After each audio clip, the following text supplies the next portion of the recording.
Assalamualaikum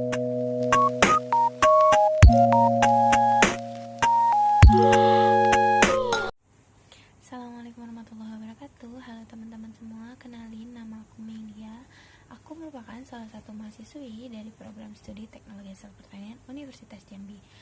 Jadi hari ini aku itu punya tugas agama, dan tugasnya itu membuat video pembelajaran tentang dua materi, di mana materi yang pertama itu tentang penggunaan teknologi dalam peradaban menurut pandangan Islam, dan yang kedua adalah aku akan ngebahas tentang konsep adab dan akhlak serta pengaruhnya dalam peradaban manusia. Jadi buat kalian semua, tonton terus video ini dari awal sampai akhir ya. Jangan bosan-bosan karena insya Allah videonya menarik, insya Allah ya. Dan juga insya Allah video yang bermanfaat bagi kalian semua. Jadi jangan bosan-bosan buat nonton video aku, dan jangan lupa buat tinggalin like kalian dan komen, kasih kritik dan saran buat aku, apa kurangnya video aku, apa kelebihannya. Gak usah sih kalau kelebihan, yang jelas semoga kalian menikmati, dan jangan lupa buat share video ini ke teman-teman kalian. Terima kasih. Yuk kita lihat kelanjutannya. Barang siapa menelusuri jalan untuk mencari ilmu padanya, maka Allah akan mudahkan baginya jalan menuju surga. Yuk kita masuk ke materi. Materi pertama adalah teknologi dalam memajukan peradaban menurut pandangan Islam. Sebenarnya apa sih teknologi itu, gitu kan? Teknologi adalah keseluruhan sarana untuk menyediakan barang-barang yang diperlukan bagi kelangsungan dan kenyamanan hidup manusia. Nah, teknologi itu pasti diciptakan untuk memiliki fungsi. Fungsinya apa? Manfaat teknologi secara umum adalah memberikan kemudahan bagi pengguna, membuat pekerjaan menjadi lebih mudah, singkat, cepat, dan membuat pekerjaan menjadi lebih efisien. Nah, kita masuk ke materi selanjutnya, yaitu sejarah teknologi. Sejarah teknologi adalah sejarah yang berkaitan dengan alat dan teknologi atau teknik hasil penemuan manusia yang pada akhirnya dapat digunakan untuk memudahkan aktivitas manusia itu sendiri. Nah, berkembangnya suatu teknologi aplikatif dapat ditinjau dari kebutuhan manusia sendiri, seperti mengatasi perubahan cuaca, menghadapi serangan hewan buas, mempermudah aktivitas ekonomi, hingga peperangan. Secara umum, teknologi dapat didefinisikan sebagai entitas, benda maupun tak benda, yang diciptakan secara terpadu melalui perbuatan dan pemikiran untuk mencapai suatu nilai. Dalam penggunaan ini, teknologi merujuk pada alat dan mesin yang dapat digunakan untuk menyelesaikan masalah-masalah di dunia nyata. Nah, kita masuk ke peradaban Islam. Peradaban itu sendiri berasal dari kata hadoroh dalam bahasa Arab, yang secara etimologi kata hadoroh berarti ada atau daerah perkotaan. Nah, definisi hadoroh secara terminologi adalah segala sesuatu yang berkaitan dengan kehidupan tetap manusia, meliputi sistem politik, ekonomi, soal pemikiran, dan kesenian. Nah, peradaban dimulai sejak berakhirnya segala bentuk kekacauan dan ketakutan, sebab jika seseorang merasa aman dari segala bentuk ketakutan, maka keluarlah dalam dirinya motivasi untuk maju dan faktor-faktor kreativitas untuk maju. Nah, peradaban sendiri memiliki 3 unsur pokok, yaitu manusia, kehidupan, dan alam. Manusia adalah unsur pertama, sedangkan pusat utamanya adalah berpikir dan intuisi. Yang kedua, ada kehidupan. Kehidupan adalah rentang masa hidup yang biasa kita sebut dengan usia. Yang ketiga itu adalah alam. Alam adalah komposisi yang beraneka ragam yang ditunjukkan untuk menguasai manusia. Nah, kategori peradaban itu dibedakan menjadi 2 aspek. Aspek pertama yaitu aspek materi, yang merupakan kemajuan di bidang ilmiah dengan berbagai penemuannya berdasarkan penelitian dan kajian, dan menghasilkan berbagai alat teknik dan teknologi. Yang kedua, ada aspek manusiawi atau moral, merupakan peningkatan budi pekerti yang terbukti dengan kebaikan hubungan antara seseorang dengan yang lainnya, tenggang rasa, saling menghormati, dan sebagainya. Nah, pandangan Islam tentang teknologi. Nah, Kalau dari sejarahnya, teknologi dalam Islam itu pada abad ke-8 sampai dengan abad ke-13, Islam pernah berjaya dalam bidang ilmu pengetahuan dan teknologinya. Dibuktikan dengan banyaknya ilmuwan-ilmuwan Islam yang terkenal tulisannya. Salah satunya adalah Al-Batan atau Al-Bateknius, dapat menghasilkan tabel-tabel astronomi sangat akurat pada tahun 900 Masehi. Dan banyak ilmuwan-ilmuwan Islam lainnya. Nah, Inna fi khalqis samawati wal ardi wa ikhtilafil laili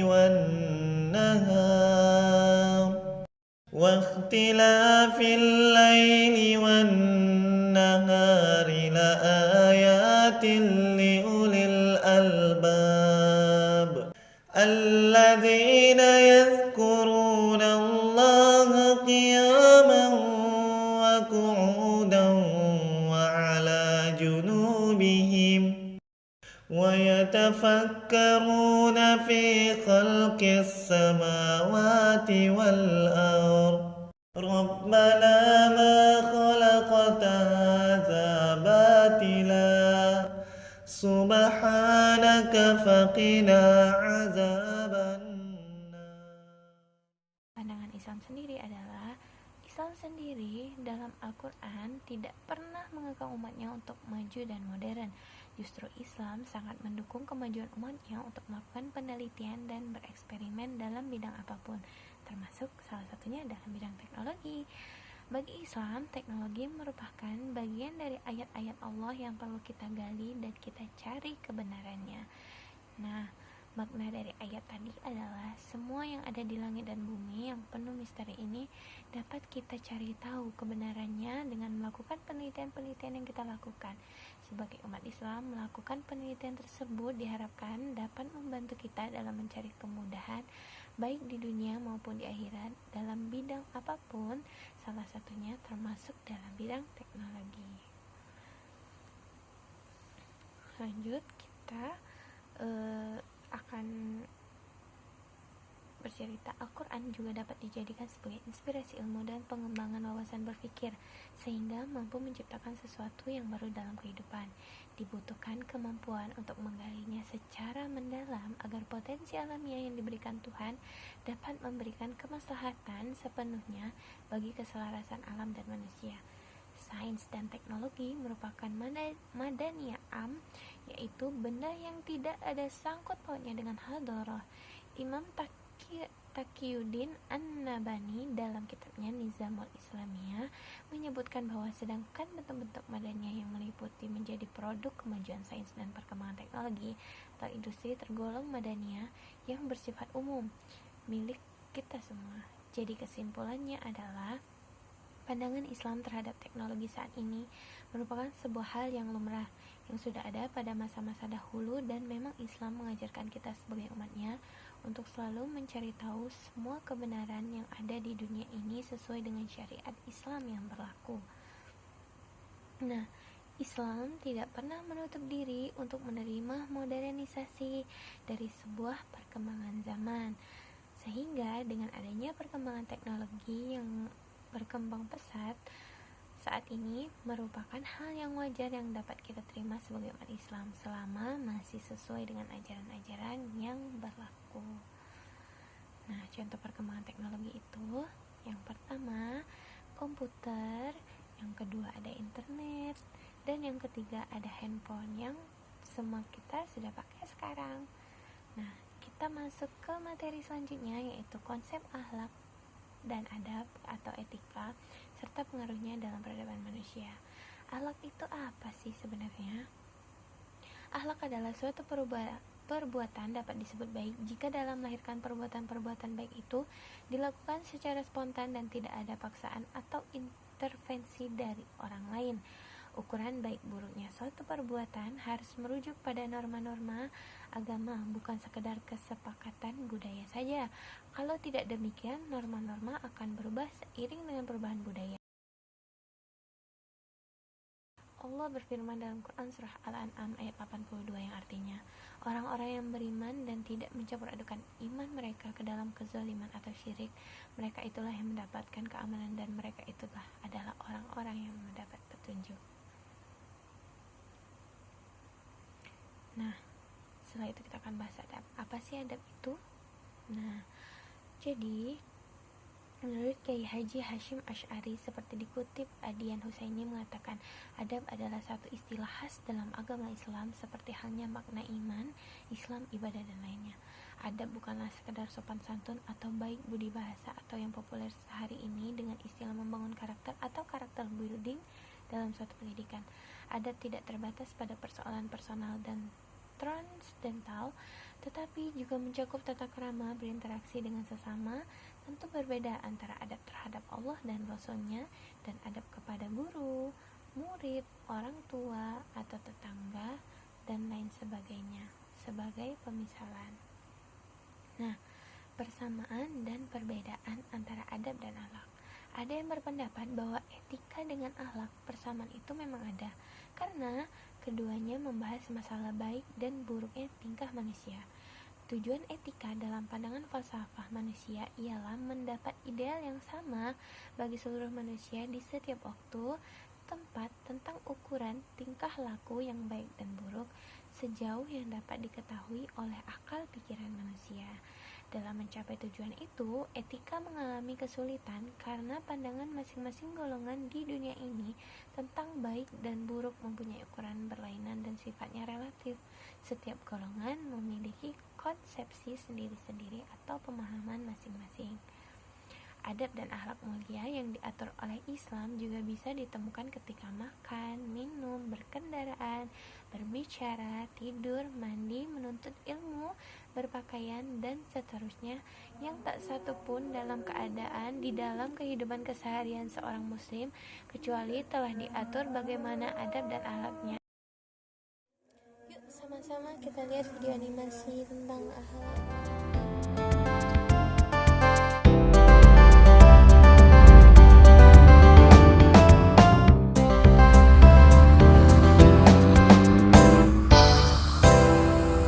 Lihat itu ayah, kita sudah dekat.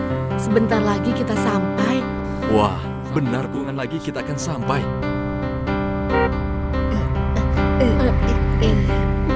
Ayah, itu Mas Sarjo. Siapa? Mana? Oh iya. Hei, Mas Sarjo. Itu siapa, Bu? Itu Paman Sarjo, teman main ayah waktu kecil. Oh, pantas. Kelihatannya ayah akrab sekali. Silakan masuk, Mas. Iya. Ipot, tolong berikan tempat duduk untuk Paman Sarjo. Ayah, Ipot lagi senang di sini. Ipot, ayo Laras, kalian bergeser ke sini. Ayo Ipot, beri tempat untuk Paman. Ya, begitu anak-anak. Ayo, silakan Mas Sarjo. Iya, terima kasih. Paman, tongkatnya dibuang saja. Ipot, tongkat itu untuk menghalau bebek-bebek gembalaan Paman Sarjo. Pasti sangat berguna bagi beliau. Jadi tidak boleh dibuang ya. Iya, tapi tempatnya jadi sempit, Bu. Udah gitu, kaki Paman ini berlumpur. Dan badannya bau bebek lagi. Sudahlah Ipot, jangan membuat ulah. Maaf ya Mas, anak-anak kadang memang selalu membuat ulah. Nggak apa-apa, namanya juga anak-anak.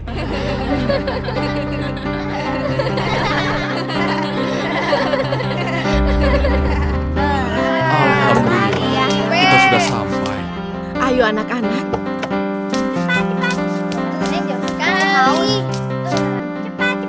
Assalamualaikum. Nenek, kami sudah sampai. Waalaikumsalam. Ibu, maaf lahir batin ya Bu. Iya, Ibu juga. Semoga ibu selalu dalam keadaan sehat. Sama-sama, Nak. Wah, cucu-cucu nenek sudah besar ya. Doakan Fatia, Nek. Ada Nak Sarjo, ketemu di mana tadi? Ngetan, Bu. Di jalan, saya baru pulang ngangon bebek.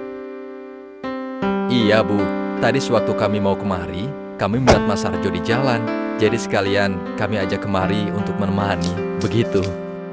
Monggo Nak Sarjo, duduk dulu. Ibu tinggal dulu ya. Ince, Bu. Bagaimana, Mas? Kelihatannya anak-anak senang di sini. Begitu. Wah, buah jambunya banyak Iya, yang banyak. Ayo kita ambil. Jangan ditinggal, tunggu aku. Nah, itu dia. Aku dulu. Aku duluan. Aku dulu. Aku yang duluan. Berikan padaku. Aku dulu. Sudah, jangan berebutan begitu. Kita kerja sama saja. Aku dan Ipot di sini, lalu Doni dan Laras di sana. Ayo Fatih, Ipot sedikit lagi. Ayo, sedikit lagi. Ayo jatuhkan. Ayo sedikit lagi. Anak-anak, bantu ibu dulu ya sebentar. Oleh-oleh di mobil belum diturunkan. Iya, Bu. Sebentar. Ibu butuh bantuan kalian sekarang. Ayo anak-anak, nenek sedang menunggu oleh-olehnya di belakang. Ibu sebentar lagi dong. Sedikit lagi nih.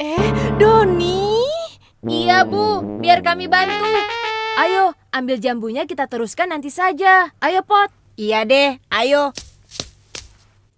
Iya benar, ayo. Padahal kan tadi tinggal sedikit lagi. Sebentar, biar ibu yang ambilkan. Kalian tinggal angkat saja ke belakang. Ini Fatih. Iya, Bu. Ibu, yang itu biar Laras yang bawa ya. Iya, boleh. Pada kompak lagi. Bikin kesal saja. Kan angkat oleh-olehnya bisa nanti saja. Sini, biar aku yang bawa. Ambil sendiri sana. Lepaskan, biar aku yang bawa. Gak mau, aku yang bawa. Gak mau. Lepaskan. Aku saja, Bu. Doni, jangan begitu, tidak baik. Lepaskan. Gak mau. Ibu sih, yang dibela selalu saja Laras. Nih, ambil. Wah, Doni ngambek deh. Bagaimana nih? Sudah, biarkan saja dulu. Biar Doni merenungkan dulu masalahnya. Ayo, kita selesaikan dulu mengangkat oleh-olehnya.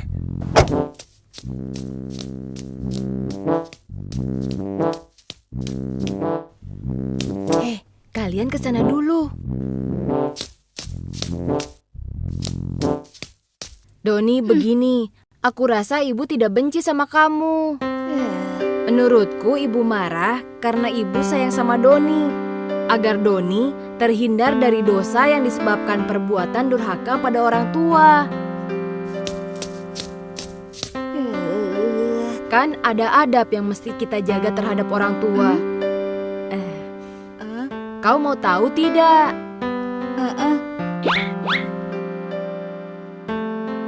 Gimana? Ini dia. Halo Maggie. Adab kepada orang tua. Mentaati orang tua dalam hal yang tidak bermaksiat kepada Allah. Sudah sampai. Ingat Abdi, kalau sudah jam 5, kamu harus pulang ya. Teman-teman, maaf ya. Aku pamit dulu. Ibuku menyuruh pulang kalau sudah jam 5. Permisi ya. Assalamualaikum. Dah. Waalaikumsalam. Merendahkan diri di hadapan orang tua, berbuat baik dan bertutur kata yang lembut, serta hindarilah berdebat dengan mereka. Meminta izin kepada mereka bila kita hendak pergi. Membantu ayah dan ibu menyelesaikan pekerjaan-pekerjaan di rumah. Janganlah mencaci, bahkan berkata atau kepada orang tua. Doakan dan mintakanlah ampun kepada Allah, terlebih bila mereka telah meninggal. Allahumma ghafirli wali walidayya warhamhuma kama rabbayani shaghira. Dan hormatilah sahabat-sahabat kedua orang tua kita. Wah, ternyata aku yang salah ya. Kalau begitu, aku mau minta maaf deh sama ibu. Nah, begitu dong Doni. Itu baru namanya anak baik. Ayo Doni, biar kami temani.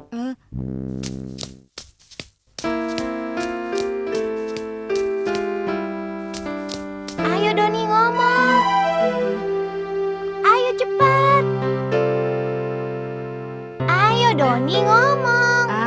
Laras, jangan begitu dong.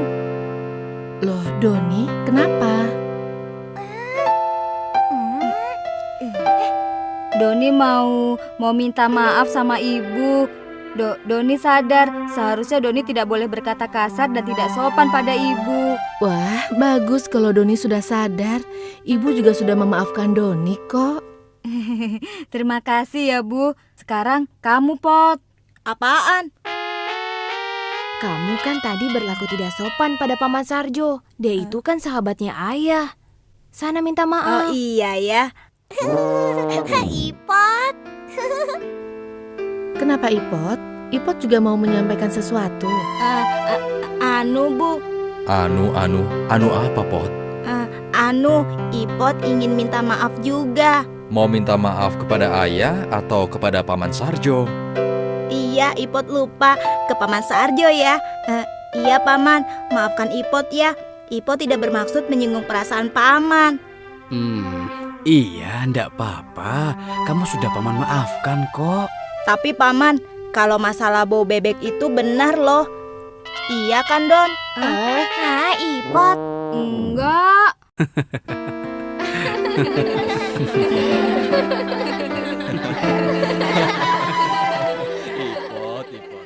Aplikasi dalam kehidupan menurut syariat Islam. Yang pertama adalah cintai saudaramu sebagaimana mencintai diri sendiri. Dari hadis riwayat Bukhari dan Muslim, tidak beriman seseorang di antara kalian sampai ia mencintai saudaranya sebagaimana ia mencintai dirinya sendiri. Selanjutnya, muliakan tamu dan tetanggamu. Barang siapa yang beriman kepada Allah dan hari akhir, maka hendaklah ia memuliakan tetangganya. Barang siapa yang beriman kepada Allah dan hari akhir, maka hendaklah ia memuliakan tamunya. Itu adalah hadis dari riwayat Bukhari dan Muslim. Selanjutnya, yang ketiga adalah berbuat baiklah kepada temanmu. Sebaik-baik teman di sisi Allah Ta'ala adalah yang paling berbuat baik kepada temannya. Hadis riwayat Tirmizi, dan hadis ini sahih. Tolong saudaramu yang kesulitan. Barang siapa yang membantu seorang muslim dan menghilangkan kesulitan yang ada pada dirinya dari kesulitan-kesulitan dunia, maka Allah akan hilangkan baginya kesulitan dari kesulitan-kesulitan pada hari kiamat kelak. Ini hadis dari riwayat Muslim. Selanjutnya adalah balaslah kejelekan orang lain dengan kebaikan, di mana barang siapa memaafkan dan berbuat baik kepada orang-orang yang berbuat jahat, maka pahalanya Allah. Quran Surah Asy-Syura 40. Selanjutnya adalah berterima kasih atas kebaikan orang lain. Tidaklah bersyukur kepada Allah seseorang yang tidak berterima kasih kepada manusia. Yang selanjutnya adalah tebarkan salam. Maukah kalian aku tunjukkan suatu amalan yang jika dikerjakan niscaya kalian akan mendapat saling mencintai? Tebarkanlah salam di antara kalian. Ini adalah hadis dari riwayat Tirmizi, dan hadis ini sahih. Menjaga tangan dan lisan seorang muslim yang baik adalah yang membuat kaum muslimin yang selamat dari gangguan lisan dan tangannya. Hadis riwayat Bukhari. Selanjutnya adalah yang terakhir, hormati yang tua, sayangi yang muda. Bukanlah termasuk golongan kami orang yang tidak menghormati yang lebih tua dan tidak menyayangi yang lebih muda. Hadis riwayat Ahmad dan Hasan. Oke, alhamdulillah. Akhirnya videonya selesai, pembelajaran kita juga selesai. Insya Allah semoga bermanfaat bagi kalian semua. Nah teman-teman, jadi aku mau sedikit nyimpulin nih dari materi yang udah aku sampaikan tadi. Materi yang pertama itu tadi tentang teknologi dalam peradaban menurut pandangan Islam. Nah sebenarnya jika kita lihat perkembangan teknologi saat ini sangat-sangat pesat dan bisa kita bilang hampir mengendalikan kehidupan di dunia ini. Nah, tapi dalam Islam sendiri sebenarnya Islam tidak melarang hal ini. Namun perkembangan teknologi ini tetap harus berjalan sesuai dengan syariat.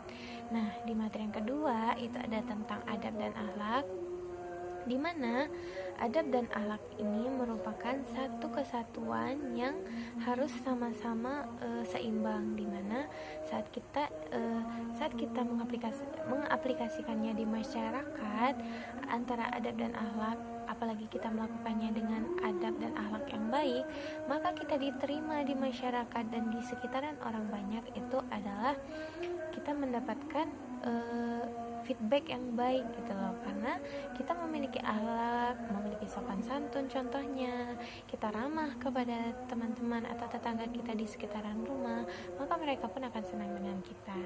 Nah, jadi buat kalian semua, pesan dari aku adalah kita sama-sama berbuat baik di sini, kita sama-sama menjadikan diri kita menjadi lebih baik, dan jangan bosan untuk berubah menjadi lebih baik, karena insya Allah jika niat kita baik maka Allah akan berikan yang terbaik untuk kita. Jadi teman-teman semua, terima kasih udah nyaksiin video aku dari awal sampai akhir. Terima kasih buat yang udah ninggalin like-nya, dan makasih juga buat kalian yang udah bersedia komen di video aku. Dan nantikan video aku selanjutnya di channel YouTube aku sendiri, nanti aku bakalan share di description box insya Allah. Dan buat kalian juga makasih banyak udah nyempetin waktu lihat video aku, dan lebih dan kurang atas video aku, editing atau lain sebagainya, aku mohon maaf, dan aku akhirin dengan assalamualaikum warahmatullahi wabarakatuh.